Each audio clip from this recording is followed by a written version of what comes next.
السلام علیکم ورحمۃ اللہ وبرکاتہ۔ محترم سامعین، آج آپ لوگوں کے سامنے محرم الحرام کے وظائف مکمل تفصیل سے بیان ہوں گے۔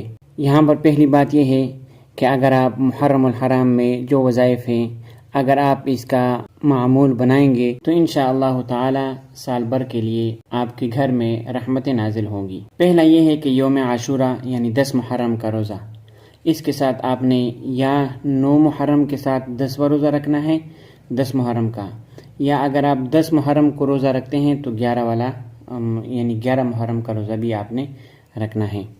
حضرت عبداللہ بن عباس رضی اللہ تعالی عنہ سے روایت ہے کہ رسول اللہ صلی اللہ علیہ وسلم نے فرمایا، میں اللہ سے امید رکھتا ہوں کہ عاشورہ کا روزہ 1 سال پہلے کے گناہوں کا کفارہ ہو جاتا ہے۔ بحوالہ صحیح مسلم۔ حضرت مولانا اشرف علی تھانوی رحمہ اللہ فرماتے ہیں کہ نبی کریم صلی اللہ علیہ وسلم نے عاشورہ کے دن روزہ رکھ کر اس دن کی عظمت کو ظاہر فرمایا اور صحابہ کرام رضی اللہ تعالی عنہ کو بھی اس کی ترغیب دی۔ ذکر اور استغفار کی کثرت، یعنی آپ جتنے استغفار اور ذکر کی کثرت کریں گے تو انشاءاللہ یہ آپ کے لیے باعث رحمت ہے۔ کثرت سے یہ والا استغفار آپ نے پڑھنا ہے، استغفر اللہ الذی لا الہ الا هو الحی القیوم واتوب الیہ، استغفر اللہ الذی لا الہ الا هو الحی القیوم واتوب الیہ۔ یہ دن میں آپ نے 100 بار پڑھنا ہے، اور ذکر یہ بھی کرنا ہے سبحان اللہ وبحمدہ سبحان اللہ العظیم۔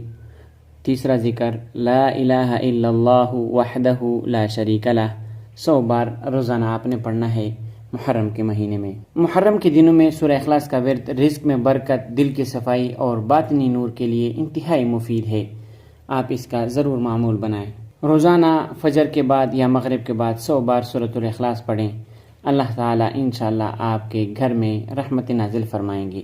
درود شریف کی کثرت، ایام محرم خصوصاً یوم عاشورہ میں درود شریف کی کثرت باعث رحمت ہے۔ درود شریف یہ والا آپ پڑھیں، اللہم صلی علی محمد وعلی آل محمد، روزانہ کم از کم 100 بار پڑھیں۔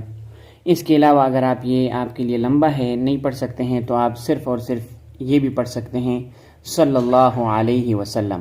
اللہ تعالیٰ کے اسماء یا حی یا قیوم کا وظیفہ، یہ اسماء الہی محرم میں خصوصی تاثیر رکھتے ہیں، دل کی مضبوطی، خوف و غم کے ازالے اور دین پر استقامت کے لیے انتہائی مفید ہے۔ یا حی یا قیوم برحمتک استغیث روزانہ 300 مرتبہ پڑھیں۔ شب عاشورہ یعنی 9 محرم کی شب کے نوافل، اگر کوئی بندہ شب عاشورہ میں تنہائی میں نفل نماز، قرآن کی تلاوت یا ذکر کرے تو انشاءاللہ سال بھر اس پر رحمت رہے گی۔ 4 رکعت نفل، نیت، حاجت اور مغفرت، ہر رکعت میں سورہ فاتحہ کے بعد سورہ اخلاص 3 بار پڑھیں۔ یہ محترم سامعین کچھ فضائل تھے جو آپ لوگوں کے سامنے بیان ہوئے، اس پر عمل کریں، انشاءاللہ تعالی آپ کے گھر میں رحمت نازل ہوگی۔ اللہ تعالی سمجھنے کی توفیق عطا فرمائے۔ وآخر دعوانا ان الحمدللہ رب العالمین۔